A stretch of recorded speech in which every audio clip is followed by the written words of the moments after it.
So we could also say that these beings of a galactic civilization 3 status are kind of like what when physics says a photon is both a particle and a wave at the same time. So they're able to be both one with the energy, unified field energy that binds and permeates all the cosmos, while maintaining an individual physical form. So they're able to shift their consciousness to the waveform and to their individuality, as long as they're connected to the unity conscious of this ocean of the energy that binds and permeates all of existence throughout everything that is. And so this is the thing here. So these beings come from these higher dimensions that our science would consider dark matter and dark energy, which is about 94% of our missing universe.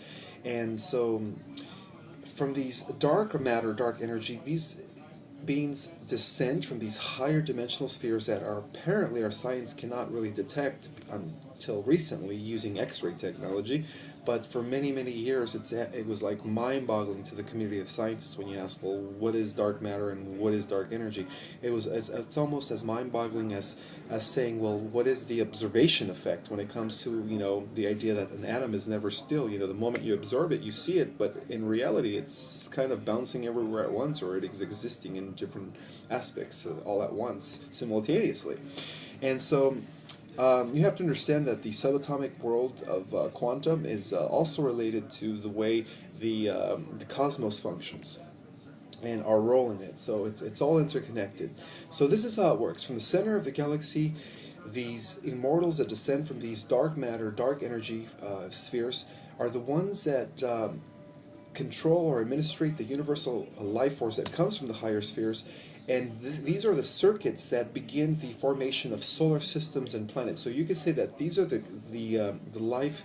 There is a code of life-giving physics that is high-level physics that is giving to these beings from these higher spheres, allowing them to create the formula of solar systems and planets. So they are the ones that are known as the terraformers and the solar system formers, the beings of a third galactic civilization, those that exist within the first, second, and third concentric circles from the center of the galaxy outward.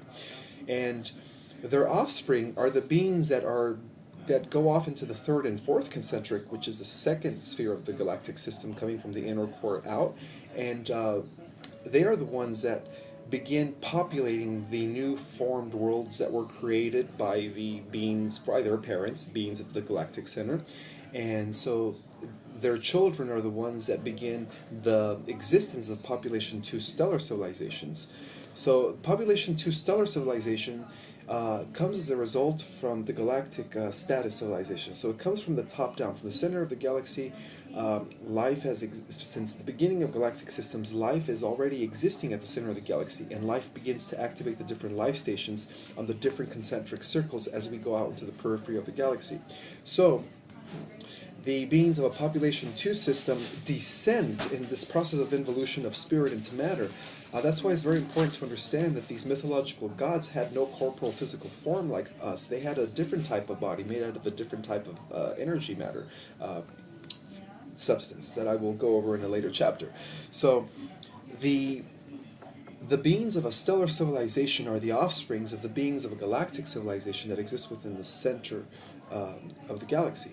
And these are the beings that are given the knowledge not to create worlds and solar systems, because these are the children of those that already have this knowledge. So they don't really just give it to their children, because they want their children to first prove themselves that they're able to be good guardians of the billions of solar systems, and of the millions of solar systems and the billions of planets within a galactic sphere. So what they do is they only give them the knowledge of genetic engineering and the knowledge of what is known as creating life specimen, biological life forms. In other words, vehicles, species, specimens, whatever you want to call it.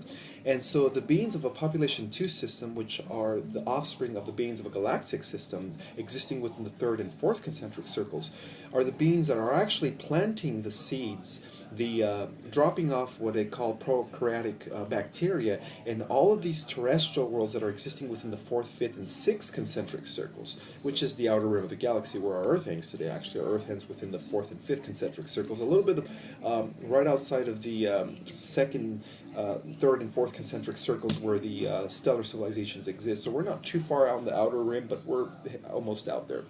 And so with the beings of beings of the stellar civilizations, what they do is they are the ones that activate the life codes or the biological life energy fields that create the specimens and the different evolutions by planting and impregnating all these oceans with the prokaryotic bacteria that it later evolves into a single cell in a fish and so on. And so the evolution of physical vehicles is designed by the beings of these stellar civilizations.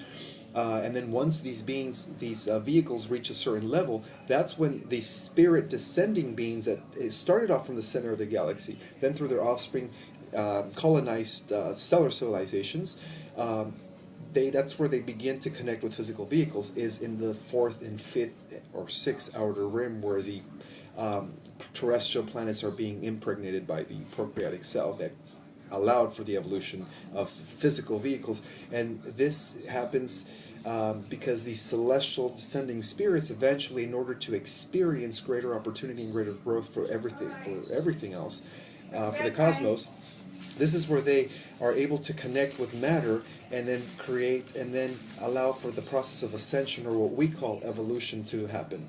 And that is the integration of spirit into matter. But again, this is all being administrated and conducted from the center of the galaxy to the second sphere, all the way up into the outer rims. And so that's how our existence comes into being. So all of us here on planet Earth are the offspring of these beings that are considered stellar civilizations. So we are the descendants of these beings that are part of this evolutionary process of descent of spirit into matter. The primates of evolution, all they did was just provided a vehicle for us spirit beings in order for us to eventually come and connect with the lower spheres to integrate spirit into matter, in order to create a greater opportunity and greater experience for everything that is altogether.